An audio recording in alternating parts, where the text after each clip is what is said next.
So if you haven't noticed from my other videos, I kind of think Unaged Rum is having a moment. It's very good. It's very good. It doesn't have the problems of, say, malt distillate or corn distillate, which really should go into oak first. Ooh, Jesus.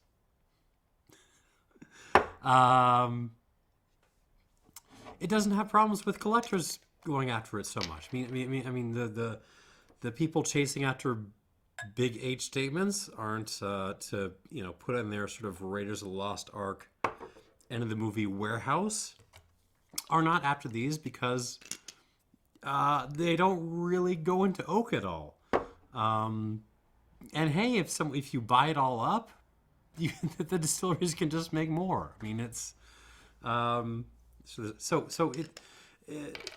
it's not just that Ray and Nephew Overproof, all the agricols, all that stuff is really good and worth trying. It's that in a certain sense, it seems like it's immune from a lot of the problems hitting the rest of the spirits world right now. It's not. I know, like, say, mezcal isn't aged too, but I mean, mezcal is made in tiny batches by these artisanal people. A lot of these are huge. In rum, you see a lot of huge distilleries, and so it's just you're not going to run out of this stuff. So, enough of my rant, my pouring rant. What I've got here is a series of 4 rums, bottled by S.B.S, which is the 423 people. It's a European independent bottler, mostly focusing on rum. Some of their stuff has seemed like rather bad ideas to me, like short aging in extremely active casks, that kind of stuff. But they're keeping it simple. This is just a series of distillates with no oak aging whatsoever. They bottle it at 57%, throw it in the bottle, and sell it. So we've got rums from the Dominican Republic, from Guyana, from Martinique, but not agricole, and from Jamaica. And I am darn excited to try all of these. All right, so let's start with this first one. SBS origin, focus camera. SBS origin, Dominican Republic, Grand Aroma. That's a little bit weird because I don't recall the Dominican Republic speaking French, but whatever. 57% alcohol. Now, Dominican Republic is not really known for high ester rums, but they are indicating that they're giving an ester count of 500 grams per hectoliter of alcohol, of absolute alcohol, which is a lot. So I'm interested in this. I don't know if I really believe them, but we'll see what we got with this. All right. And I haven't had anything like this from the Dominican Republic before. So, yeah, I'm darn excited to see what's going on here. Ooh. That's not a good ooh. So what I'm initially getting is mostly like glue and nail polish remover and not good. But, not nice.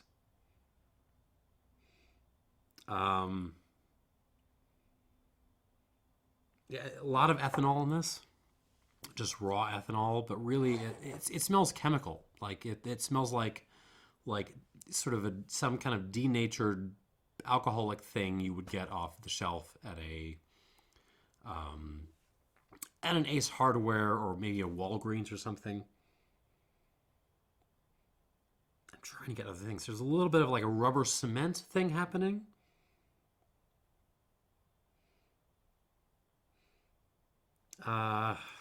If I'm really stretching, maybe a little bit of fennel, but it's really hard for me to pick up on like other elements, like pleasant elements on this.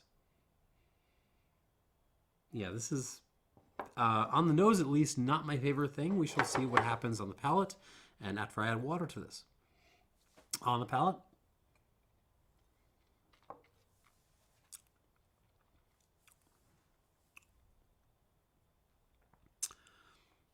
better. Recognizable as cane-based, which is nice. Still absolutely not my favorite thing. So what am I getting here?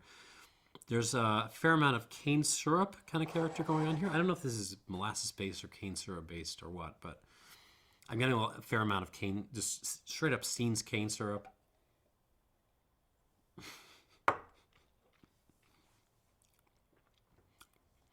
Ooh. Fading into ethanol, rubber cement, glue, nail polish remover. There's like one blueberry in there, kind of giving it some character.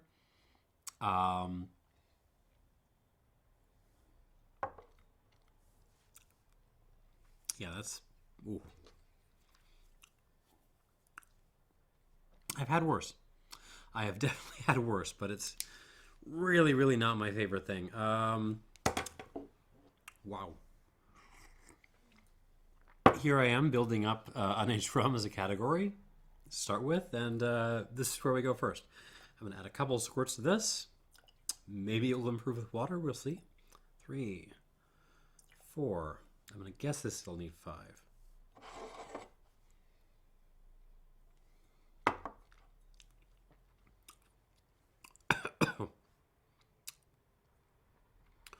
Well, it seems like it's at the appropriate strength. I still don't know if I like it.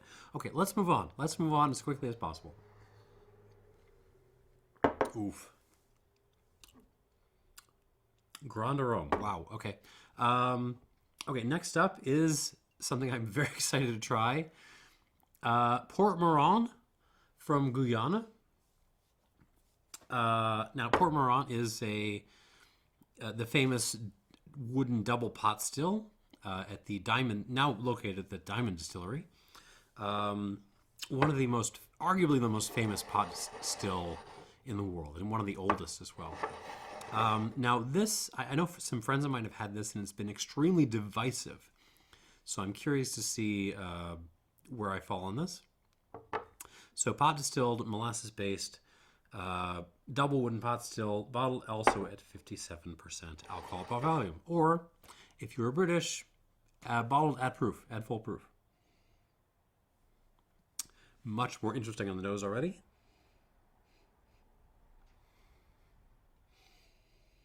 It's kind of an exotic wood, like a balsa wood note meets like something vegetal, like broccoli maybe, steamed broccoli.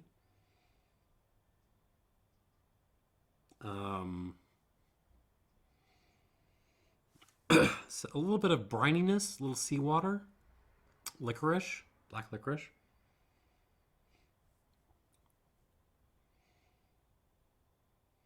But really, it's leading on that kind of exotic woods note, a little bit of incense as well, and the kind of that kind of sort of broccoli note.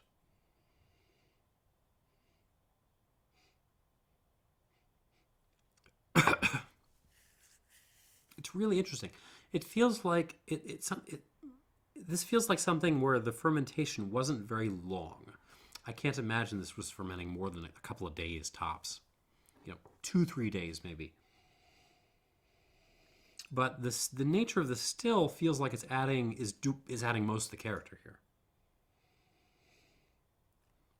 Okay, some flowers peeking through, like a little bit of a floral top note there. There's stuff going on, which is more than I can say for the previous glass. All right, here we go on the palate.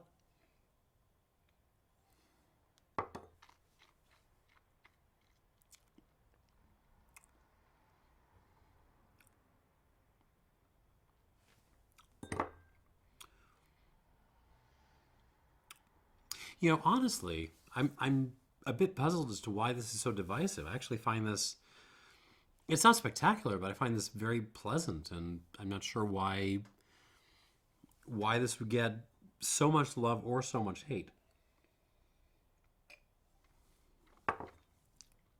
See if it has some sort of general cane-driven sweetness. I mean, there's no actual sugar in this, but it presents sweet, put it that way. Kind kind of flanked by some really nice kind of broccoli, Brussels sprouts sort of notes happening there. Exotic flowers, exotic woods, the balsa thing again. Quite peppery. There's a lot of white pepper on this. White chocolate. Haven't gotten that really a whole lot of rums before, but there it is. Interesting. It's both kind of very, very... It arrives very, very sweet and kind of very vegetal at the same time. This is fun.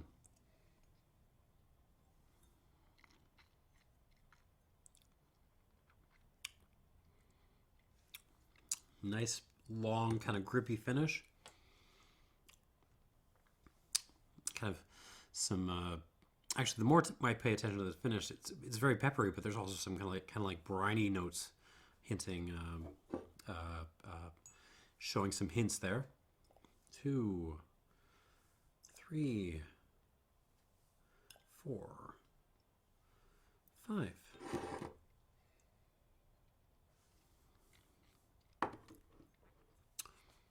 Come back to that in a minute. No comparison. I like that way more than I like the previous bottling, and I feel kind of bad about that because the Dominican one was one I was kind of looking forward to. Okay.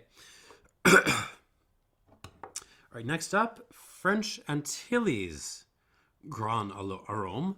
Now, it's not hard to narrow it down because there's really only one distillery in the French Antilles, so the French Caribbean, basically, making a Grand Aroma style rum, and that's Le Galion. I have reviewed Le Galion before. I will put that in a link down below. And so I'm excited to try it again, see if it's any different from last time.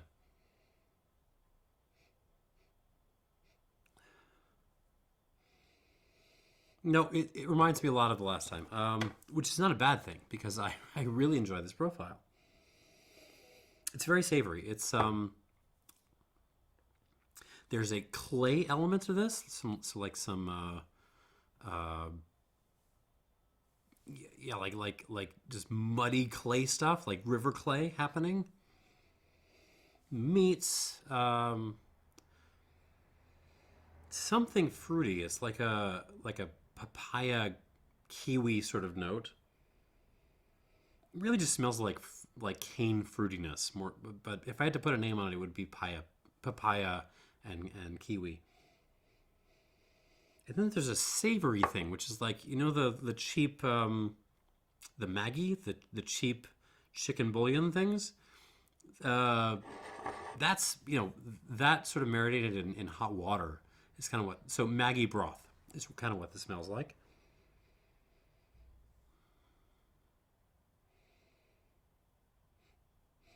Very, some white pepper going on. Slight berry notes, like a more almost mixed berry eau de vie, more so than individual berries. So like, you know, if you blended up some like blueberry eau de vie with some strawberry eau de vie with maybe some cherry eau de vie, you would kind of be getting there. So it's very clay driven, very peppery, very savory, but it also has those kind of fruity berry notes. Yeah, I'm kind of into this. It kind of is reminding me of the previous bottling I had, but that's totally not a problem. Let's see what happens on the palate.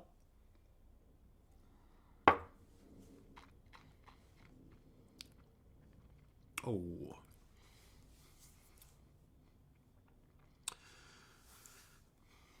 Well, let's start with the possible shortcoming, which I'm dead certain will be addressed with the addition of water. The mouth length, if you like, the length in which it is traveling back in my mouth as an event is a little bit short. It's kind of stopping in my molders right now.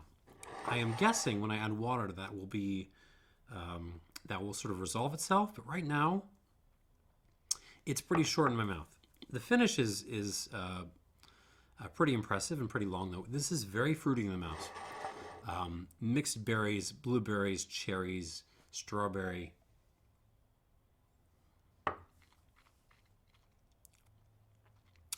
But there's also some fennel, black licorice, a touch of brininess, and that kind of like Maggie note, the chicken bouillon thing is definitely in play. And the clay thing is also showing up on the palate. But what's really taking over the event in the way that wasn't happening on the nose is the kind of mixed berries. They were sort of a background element on the nose. Here they are really taking over in a way that I appreciate.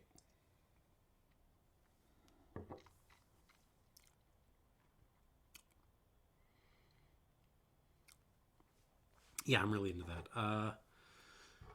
Let's add some water. Come back to it. 2, 3, 4, 5.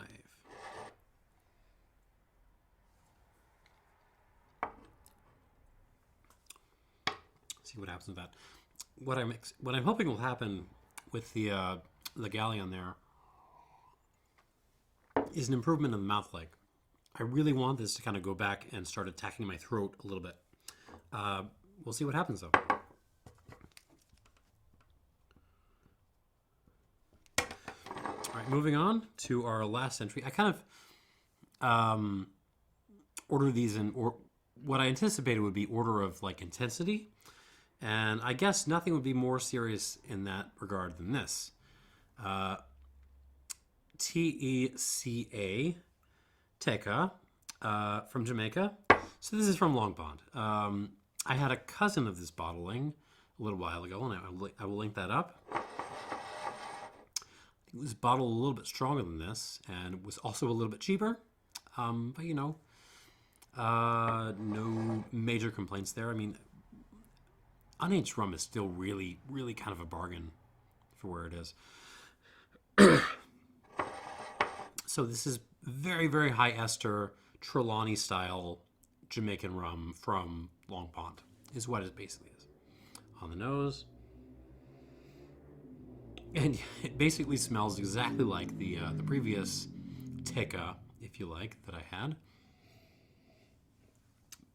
Basketfuls of berries, all the berries, especially blueberries, but all the berries, with flowers and rocks, and flowers turning into rocks, and back again. I mean, it's such a classic Trelawney high ester rum note. Like, you're not missing the Cinnabblind, so long as you know what it is anyways. And also that very, very subtle, like, you know, very tuned down durian note. I know you're scared of durian. Don't be. Like, the gross powder, don't try that. What you want is to go to your local, like, Chinese market, you know, Asian grocery store, buy the frozen stuff. That's what you want. Get a little tiny frozen, little chunk of it. You know, take some time learning that. That is what you want to learn. And there's just that tiny hint of it in there. It really it's somewhere, again, between durian and like really fresh, slightly aggressive papaya. Maybe leaning more towards durian, but nice. Okay, on the palate of this.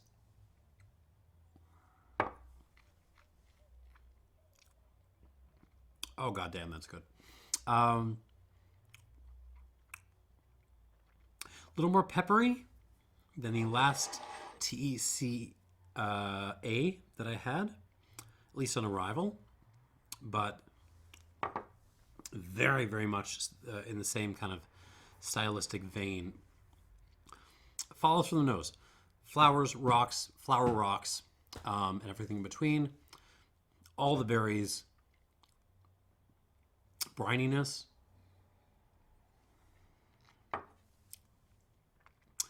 Fennel. A little like garbage truck action, but nice. Doesn't really have the durian thing on the palate, but and almost like a lemon lime 7-Up kind of character to this.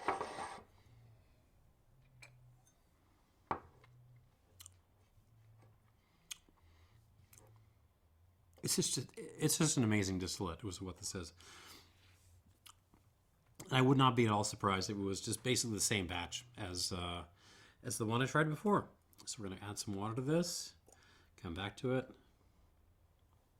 That's right. 3, 4, 5.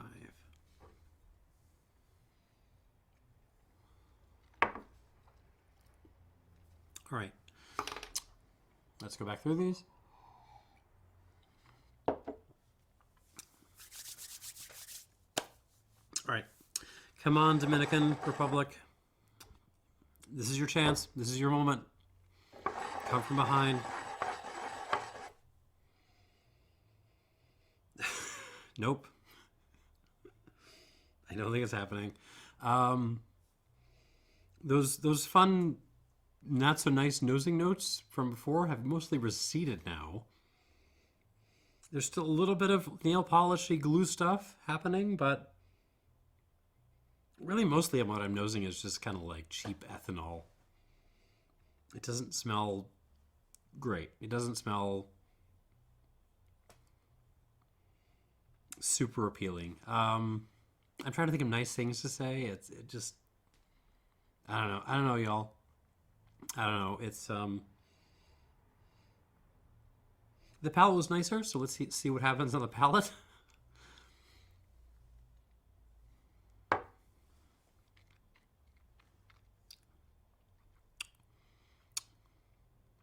palate is still nicer. There's just some nice cane syrupy sweetness going on, but it's kind of intermarried with those kind of bitter ethanol-y notes, just raw ethanol-y notes.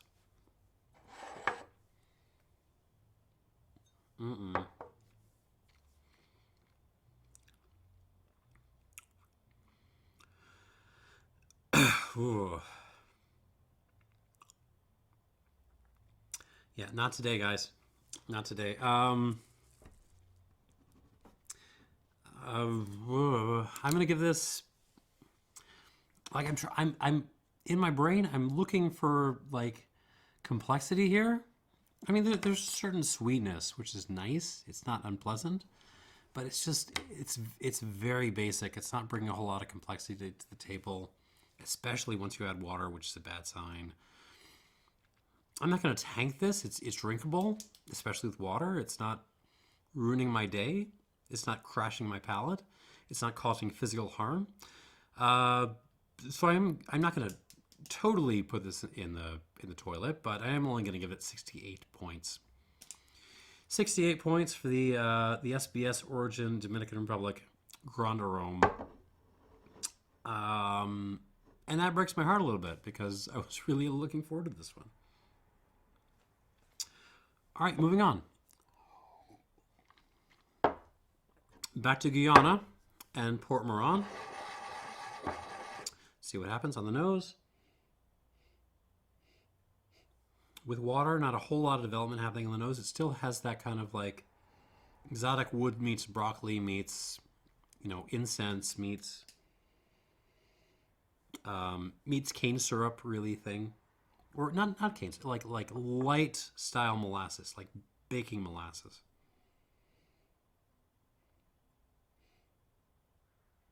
I have no complaints, but it's also not rocking my world. I don't know why this is as controversial with my friends as it is. Okay, let's try this on the palate.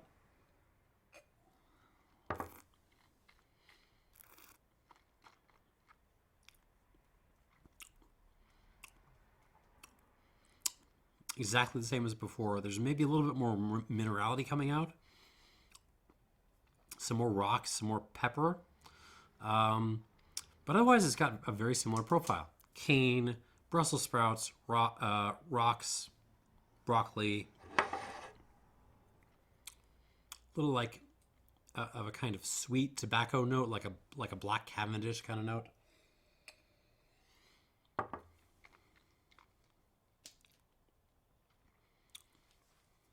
I don't see how you hate this, unless you just like are really allergic to broccoli. Like if you were like traumatized as a kid and you have something against broccoli. But I also don't see how you can really love, fall in love with this too much. One more time.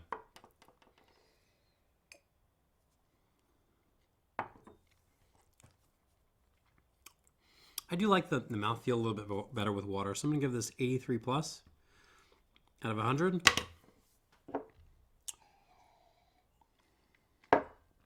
But also, this is just a fun one to try because I recognize so much of the Port Mourant signature I found in aged Port Mourant in this glass.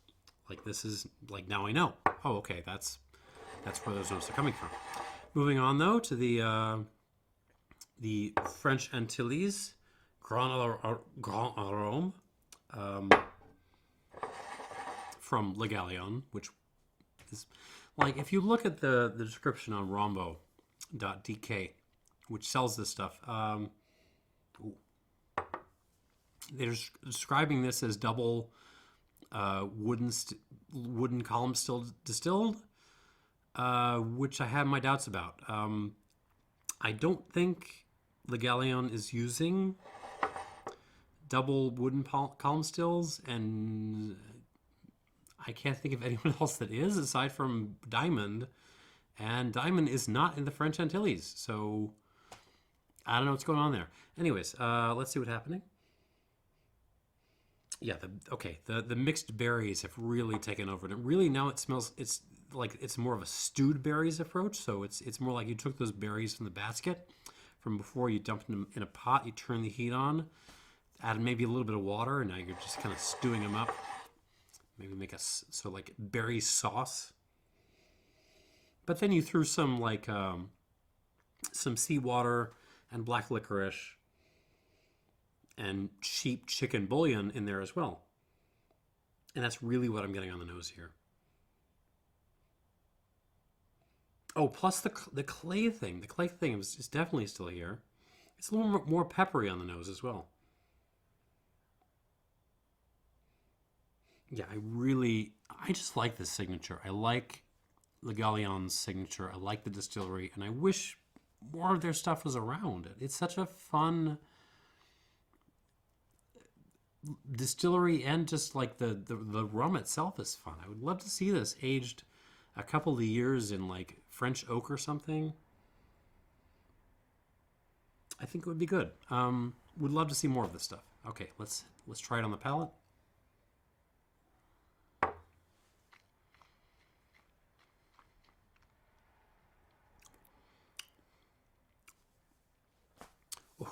Ooh.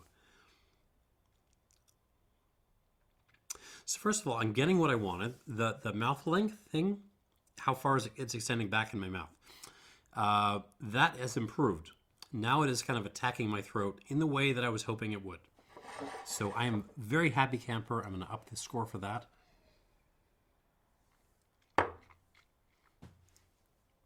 Otherwise, now it's very much in sync with what the nose was doing. Stewed berries, chicken bouillon, clay, white and black pepper, fennel, anise, just like some little green caney notes.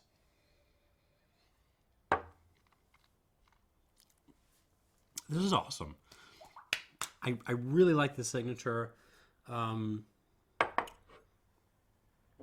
on my head, like something like the Long Pond here is just a step up from this, but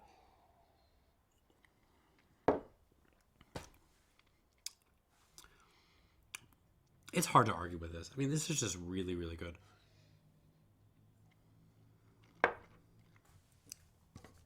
What am I going to give this? I can't make it to 88. I can't make it 88, so I'm going to give this an 87 plus. And yeah, I'm going to be happy with that. All right, moving on to the last glass. This is the TECA from Long Pond. They don't say it, but it's from Long Pond. See what it does with water.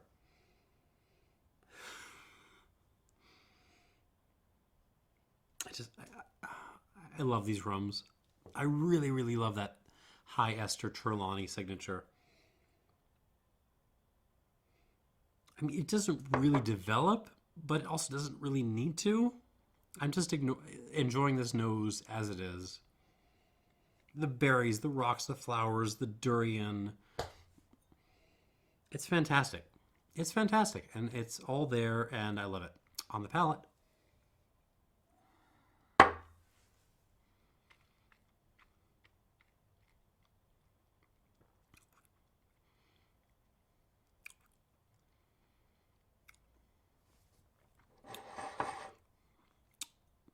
Well, it's definitely getting a 90. I'm trying to figure out if I want to go higher than that.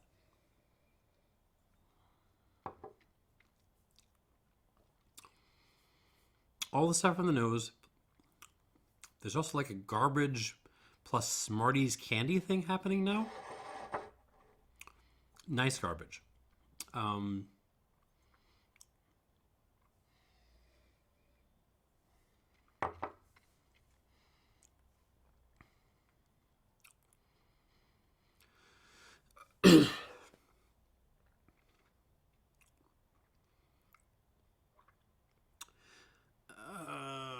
Yeah, I'm gonna. The grip, the finish is a little bit improved with water, so I think I'm gonna bump it up a little bit to like 90 plus. Again, not a whole lot of development beyond sort of the addition of Smarties and the kind of garbage but nice note, and just that additional kind of grippiness on the finish.